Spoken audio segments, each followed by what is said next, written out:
Same ব্র্যান্ডের বাইকে আমি 250 সিসির দামের চাইতে 60-70 হাজার টাকা বাড়ায় 150 সিসি সেগমেন্টের দাম নির্ধারণ করতেছি। 150 সিসির বাইকের দাম বাড়াইছে আর তাদের 250 সিসি বাইকের দাম ওটার চাইতে কম। এর পিছনে অবশ্যই কারণ আছে।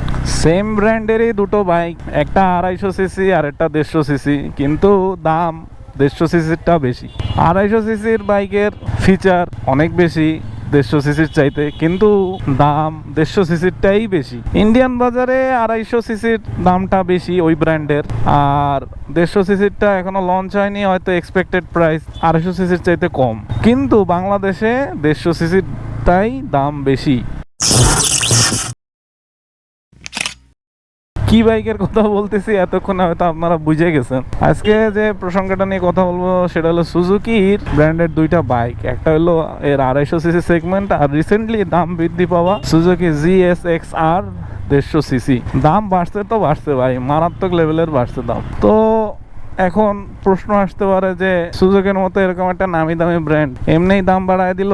কিছু কিছু মানুষ দেখছি তো উল্টো পাল্টা ভিডিও বানাইছে এই নিয়ে, বাট মাথায় তো রাখতে হবে যে এত বড় একটা ব্র্যান্ড, তারা তো আর জাস্ট একটা 150 সিসির বাইকের দাম বাড়াইছে আর তাদের 250 সিসি বাইকের দাম ওটার চাইতে কম। এর পিছনে অবশ্যই কারণ আছে এবং সেই কারণ নিয়েই আজকে আমরা কথা বলবো। তো সেই কারণ যেটা আছে সেটা নিয়ে সব শেষে কথা বলতেছি ভিডিওর আগে। আমরা একটু চলেন সুজুকি 250 সিসি আর 150 সিসির মধ্যে একটু থিওরিটিক্যাল পার্থক্যটা জেনে নেই, এরপর আপনাদের সাথে আলোচনা করতে ব্যাপারটা সুবিধা হবে। রিসেন্টলি লঞ্চ হওয়া জিক্সার 250 সিসির বাইকটা, ধরেন SF এর কথাই বলি, যেটা কিনা 4.5 লাখ টাকার মতো মার্কেট প্রাইস। এই গাড়ির 250 সিসির ইঞ্জিন আপনারে দিবে অয়েল কুলড ইঞ্জিন, এবং এটা হলো 4 স্ট্রোক 1 সিলিন্ডার SOHC ইঞ্জিন, সাথে হলো 6 স্পিডের গিয়ার বক্স। তাইলে 150 সিসিরটা হলো 147.2 সিসির engine, 4 stroke single cylinder DOHC engine. এই জায়গায় 150 সিসিটা একটু আগায় যাচ্ছে। পরবর্তীতে যদি এই দুইটা ইঞ্জিনের পাওয়ার আউটপুটের কথা বলি, তাইলে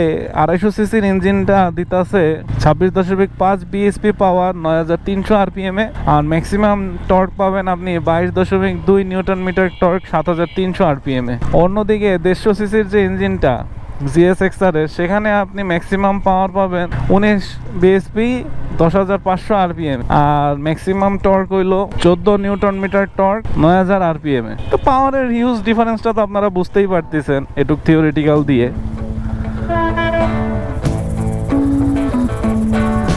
চলেন মিউজিকের সাথে একটু ট্রেন দেখাই আপনাদেরকে, এরপর আবার আসতেছি বাকি কথা বলতে।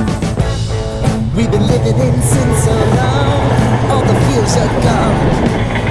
Fella stopped me on the street last night, said everything's alright.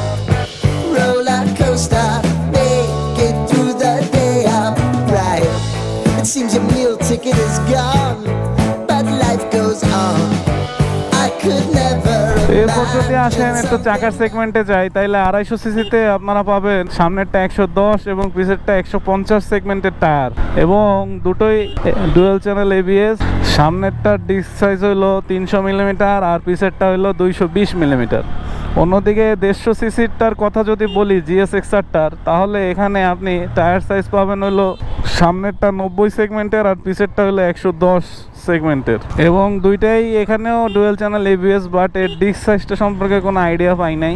এরপর কিছু র্যাপিড তফাৎ আপনাদেরকে বলি, দুইটাতেই আছে digital instrument console, metre console, আপনারা ডিসপ্লেতে দেখতে পারতেছেন এরকমটা কিছু দেখতে। ট্যাঙ্ক ক্যাপাসিটি দুটোরই 12 লিটার করে।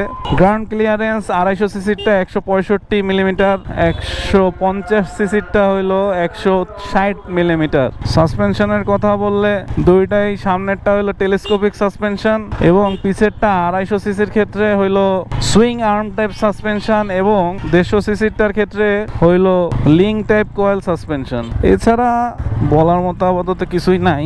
বাকি দামটা কেন বেশি সেটা একটু কাজ আছে, সেটা সাইডে যাওয়ার সময় আপনাদের সাথে শেয়ার করতেছি।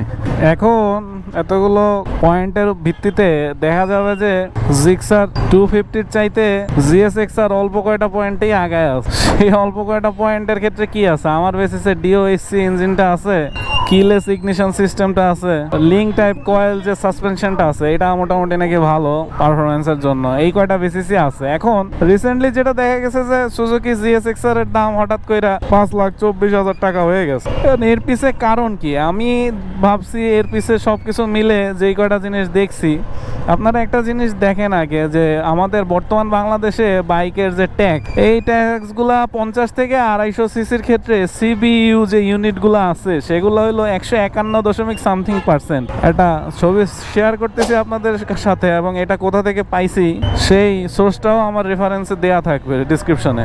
আর পরবর্তীতে সিকেডি যে বাইকগুলো আছে, সিকেডি বাইকের ক্ষেত্রে আমি ট্যাক্সের ইনফরমেশনটা ওইভাবে গুছায় উঠতে পারি নাই, বাট বাইক বিডের ওইখানে একটা তথ্য পাইছি যে সিকেডি বাইকের ট্যাক্স হলো 131%। আমি সেই রেফারেন্সটাও শেয়ার করে দিতেছি। এখন আমার যেটা মনে হয় জিএসএক্সআর বাইকটা হইলো সিবিইউ বাইক, এবং অনেক জায়গায় দেখছি সবাই মোস্ট অফ দ্য লোক এইটাই বলছে, এবং এই সিবিইউ বাইকের ট্যাক্সের কারণেই এর দামটা বেশি আসছে। কিন্তু এই জায়গায় আমার একটা কোয়েশ্চেন আছে, বুঝছেন? আমি যে কোয়েশ্চেনটার অ্যান্সার নিজেও খুঁজে পাইনি। আপনারা অভিজ্ঞ ব্যক্তিরা কমেন্টে জানাবেন যে সুজুকি জিএসএক্সআর এর দামটা রিসেন্টলি বাড়ছে, তাই না? কিন্তু ভ্যাট ট্যাক্সটা কি রিসেন্টলি চেঞ্জ হয়েছে? এই কারণেই কি বাড়ছে? বাড়লে তো অনেক বাইকের দামই একসাথে চেঞ্জ হইতো, তাই না? শুধু জিএসএক্সআর এর দাম কেন একসাথে চেঞ্জ হইলো হুট করে?